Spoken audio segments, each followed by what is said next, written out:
Above the clouds, high in the Himalayas, the old Silk Road climbs through 14,000 feet to the Natula Pass, where two immense nations meet. It's here that India comes face to face with China. 40 years ago, they fought a fierce frontier war. Now, finally, the border is reopening for trade. Symbol of epic change in both countries as they dash for growth and new riches. India and China together will shape much of this century for all of us. But who will be the winners and losers as they race each other to the top of the world?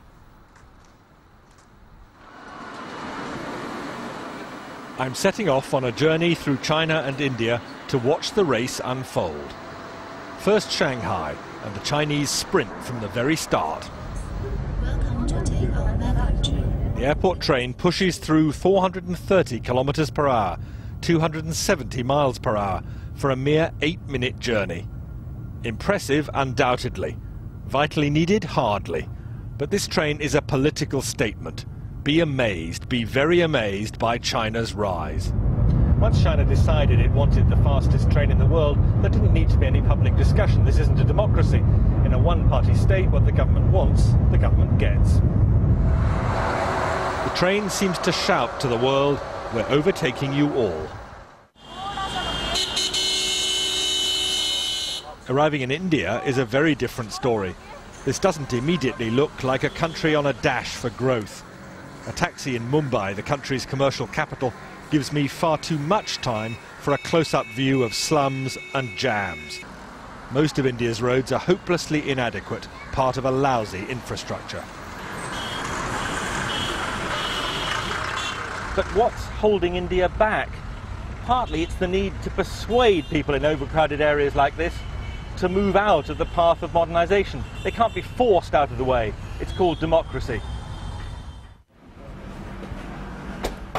But how does it look to those creating the new wealth? Hi. Nice to meet you. What do you think would suit me? I can do all kinds of shoes. I like these ones. These are really smart. In Shanghai, Billy Wang's handmade shoes tell a powerful tale. Billy took me to his small factory, a tiny but thriving part of China's manufacturing boom. His workers copy from photos their customers' favourite shoes. It's all imitation, not innovation. The business is expanding very fast, like all Chinese manufacturing, and Mr. Wang certainly doesn't question China's system, which helps make him rich. I'm just a shoemaker. I just worry about my shoes. Nothing else matters to me. I just want to make good shoes. How much does your business and your future success depend on China's government? According to the Chinese way of thinking, the political system is decisive. Everything else comes second to this. And that's the message big picture China tells you too. In the new Shanghai, with its soaring temples of capitalism, the fast track to wealth has been produced by a rigid political system, communist in name only now. Shanghai's international port is part of national success built on an unwritten deal. Business stays out of politics, especially when the political system delivers so much. The port director told me he's immensely proud of what's been achieved. This area is for refrigerated containers. Over there, those are for hazardous materials. Most of these are for normal dry goods. This whole port was built in 1990. Every year, we're growing by 25%.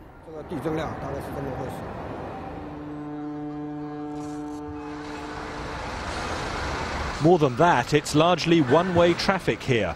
China doesn't buy much overseas, but produces vast quantities of goods for sale. China's achievement is simply staggering. Single-minded, one-party government making clear decisions which mean that China dominates the export world. It's staggering to watch this. Containers coming on and off ships simultaneously, most of them coming into China empty, most of them going out crammed with Chinese exports. This isn't something that should worry just India. It worries economies across the world. A huge trade imbalance. Basically, we have a lot of construction going on right now just before the monsoons. But in India, young risk-takers are not dismayed by China's success. The story of Tarun Tadani in Mumbai is typical. All our designs are basically finalized. Tarun is a man in a hurry to share in India's consumer boom, happening now. Tarun, still only 22, cut short studies in America to create this fashion accessories business.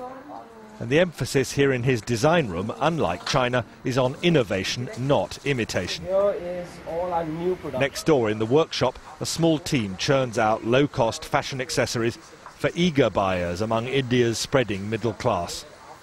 Tarun insists India's cheap labour, combined with superior design skills, make a winning formula. We never copy directly. We spend so much time, consistently trying to make new products, new designs, new things out there, finding new trends, just keep developing in new styles. So is this an exciting time to be doing business in India? It's an exciting time because you can see things happening, India is moving very fast, but it's like a boat. But if we can sail or we can even sink. I can't speak for the future, but I can definitely say it is definitely bright. It's a good path, and I think we are on the right track. And big picture India? Well, that stress on skills drives heavy industry too. Here at Mukand Steel, they can't compete with China's bulk, bog standard production. Instead, they make only high-value specialist steels, meeting Europe's most exacting standards. I'll tell you, life does not get hotter than this. At the heart of a steelworks in India, midsummer, it's almost unbearable. But the Indians are justifiably proud of what they're doing here, not just competing with huge producers like China with a massive output of bulk commodity steel, but here making some of the world's finest high-grade steel, competing with anything that could be produced in other parts of the industrialized world. Most of this steel meets India's enormous demands, but also goes for export.